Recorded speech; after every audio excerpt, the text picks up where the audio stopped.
we're here today to do a little bit of fun testing. My friend Raz, he produces with a company called Perfect Pass. He produces these plugs.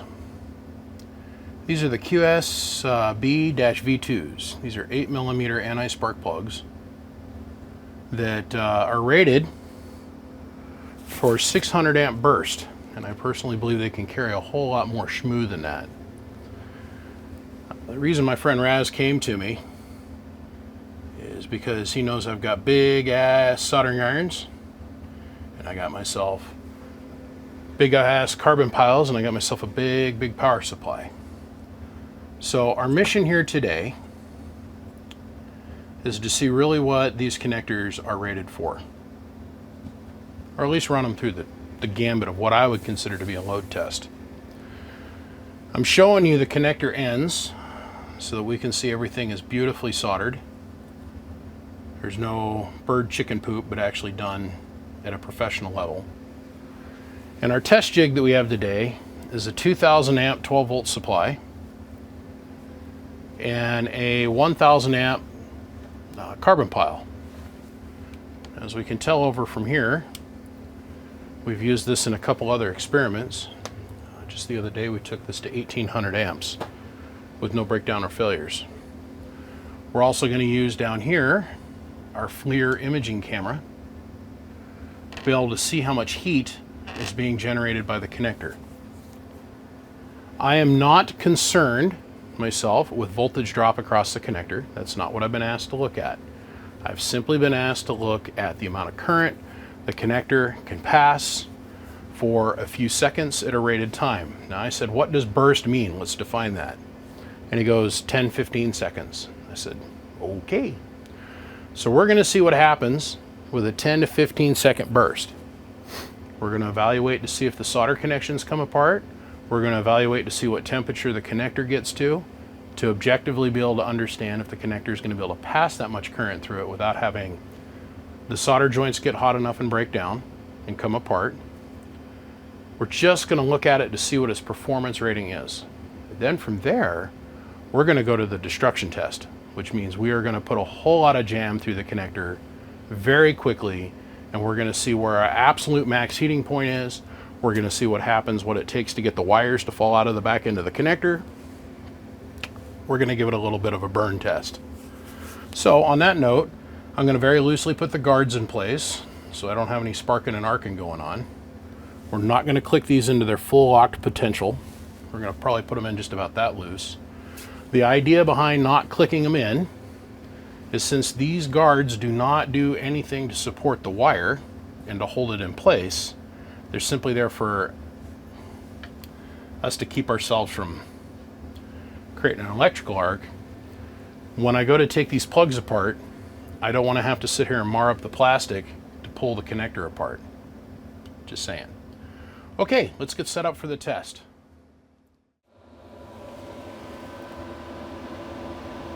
Okay, gentlemen, so we're going to use two cameras today. We're going to use the one looking down at the FLIR, which is what you're looking at now. And let's cut over and let's go take a look at the other one here. We're using another camera to look at our amp gauge. Let's go back over and take a quick look at the FLIR here. This is my hand on the FLIR, and as you can see where I laid my hand on top of the connector, you can clearly see a heat differential. Our ambient air temperature at the moment is roughly 69.7 degrees, and the connector is reading at about 74 degrees at the moment. The hottest that we can see, which is represented here, is 76.5, and the coldest that we can see is 69.4. So we're going to do this test once. Now let's go over here and let's prep ourselves for something else. So let's see what happens with a 20-second burst test at 600 amps. Here we go.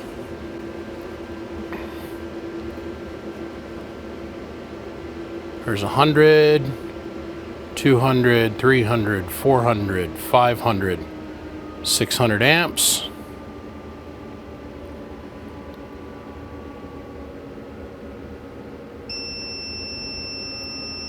And there's 20 seconds of exposure. So we just pulled 600 amps easily through the connector with 600 amps of exposure. Here's the problem, if this is really a problem. The wire leads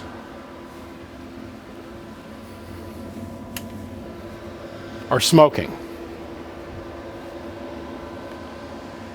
The silicone wire is smoking. The connector is not.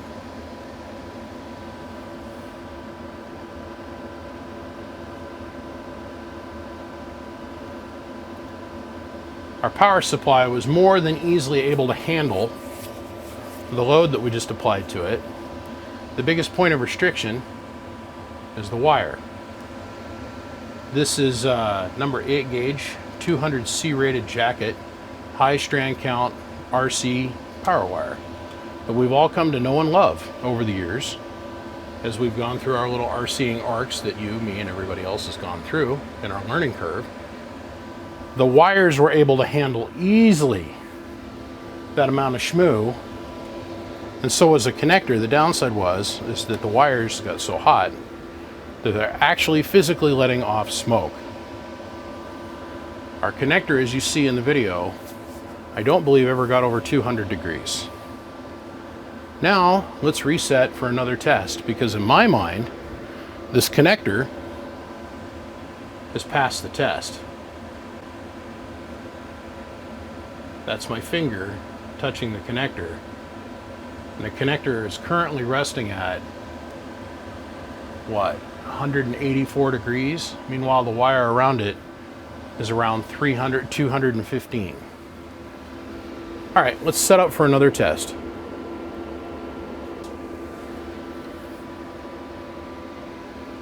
Okay. So it took us about 20 minutes to get everything back down to somewhat tolerable temperatures. Let's go ahead and do a completely different kind of test. So we know that it can pass 600 amps without failure on the plug part. Let's do something different. Let's reset our stopwatch. Let's go ahead and let's bring this on and let's pull 800 through it now. Ready, set, here we go. 800 amps, 1, 2, 3, 4, 5.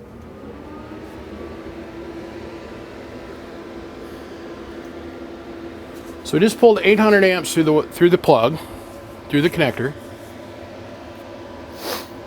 And once again, we have the same results. But this time we did it for 5 seconds. The reason we did it for 5 seconds is me personally, when I was doing speed runs, usually we would stay at full throttle for roughly 2 or 3 seconds, 4 seconds. So 5 seconds is a good validated test. So we just pulled 800 amps for a solid 5 seconds. Let's let everything cool off once again. All right, while we're waiting for everything to cool down, I got fans blowing on everything. We're gonna take a good look at the connections on the plug. We're gonna see that the solder hasn't melted, hasn't dripped, hasn't moved, and hasn't deformed in any way. So now we've taken it 200 plus amps past its loaded rating. And we're not seeing any failure on the part of the plug. The plug's not smoking, the connections aren't breaking down. So that tells us that the plug itself, the surface area on the plug is more than adequate to do the job. It tells us that the total surface area for the solder contact point is more than adequate to do the job. I think our biggest struggle here is our wire. Okay, let's move on to the 1000 amp test load. Okay, gentlemen, let's take this to its final conclusion. Shut off our cooling fan for our wires and our plug. And let's see what happens when we take this to 1,000 amps. We're just going to do this for a few seconds. Ready? Here we go. 100, 200, 300, 400, 600, 800, 1,000, 1,000, 1,000, 1,000, and off.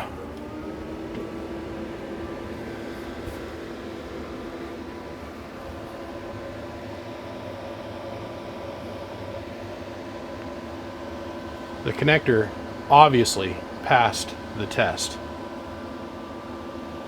Okay, on to the breakdown test. Well, let's take a quick evaluation here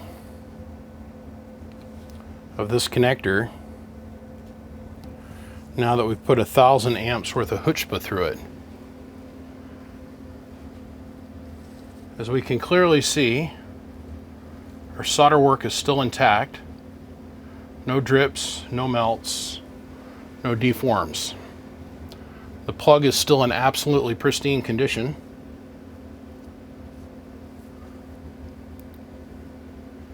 I don't see any problem with saying that the plug can handle more than 600 amps. It definitely can hold it for 20 seconds. The biggest drawback is our wire.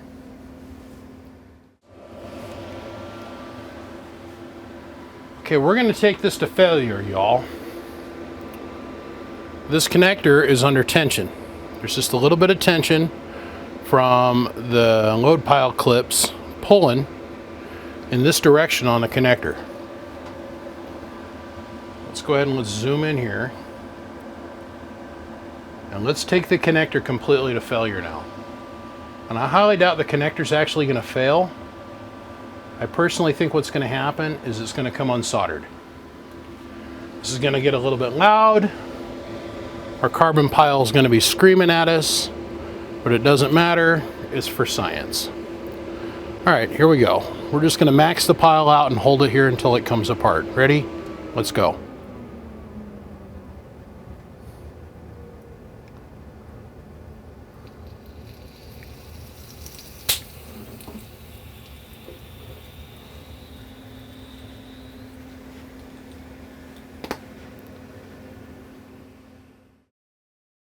All right, here we go. We're just going to max the pile out and hold it here until it comes apart. Ready? Let's go.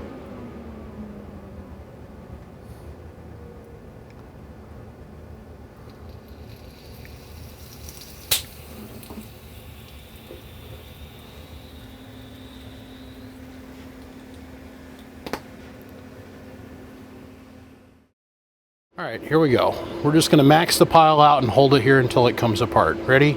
Let's go.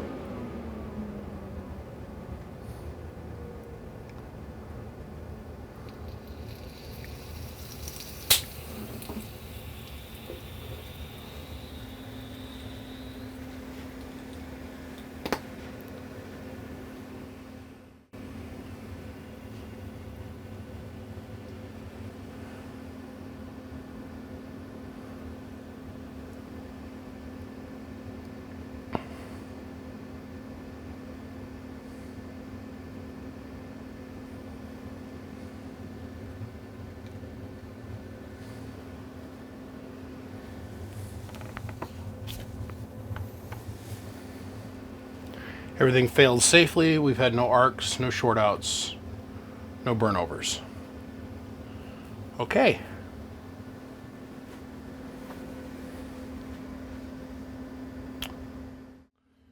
Let's take a minute and let's evaluate the carnage.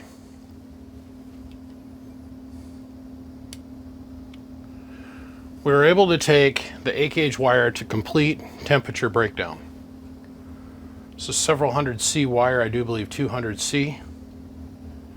And the jacket got so hot that it physically failed here. This wire is now going to be stiff because we've annealed it.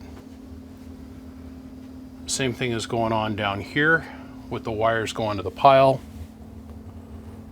We got it so hot the wire is now stiff. And the same thing on the negative side, it's completely stiff. The connector itself, whatever condition it's in, we have to keep in mind that the connector was able to pass anywhere from 1600 to 1400 amps before the wires that failed it, or fed it, failed. A true evaluation of this would be to take like aught gauge cable and take it to the connector and see what the connector can handle. But in the RC speedrun world, and in most of the RC world, 8 gauge is about the biggest wire you're going to be able to lay your hands on without specially ordering it. So we did have a little bit of deformation that took place here on the edge of the connector, but this is just the shoulder of it, the supporting surface. Let's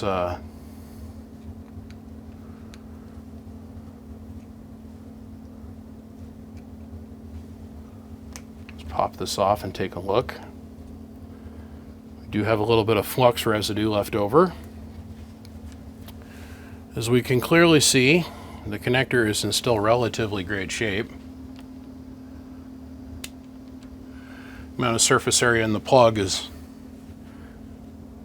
substantial enough. There's enough metal mass here to be able to hold the temperature and the pressure.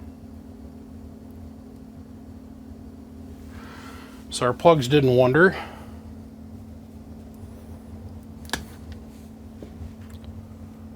Got no deformation there. And nothing here. The plug simply decided that it no longer needed to be soldered. Just take a minute and let me pull this apart. I'm a little bit curious what happened here. Oh yeah, we've got complete jacket failure here.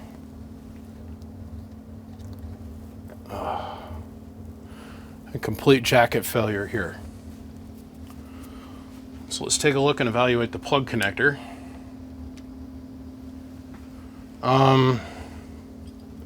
The anti-spark material, there's a little bit of pink material that is in the plug fingers.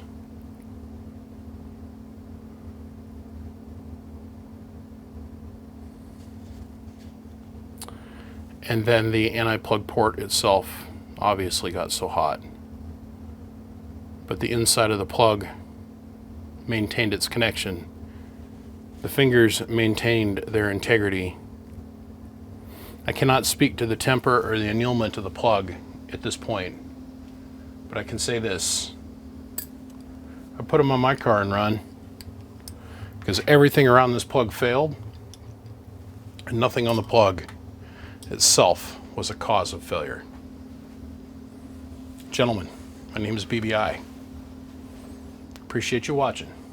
We'll see you. Click, click.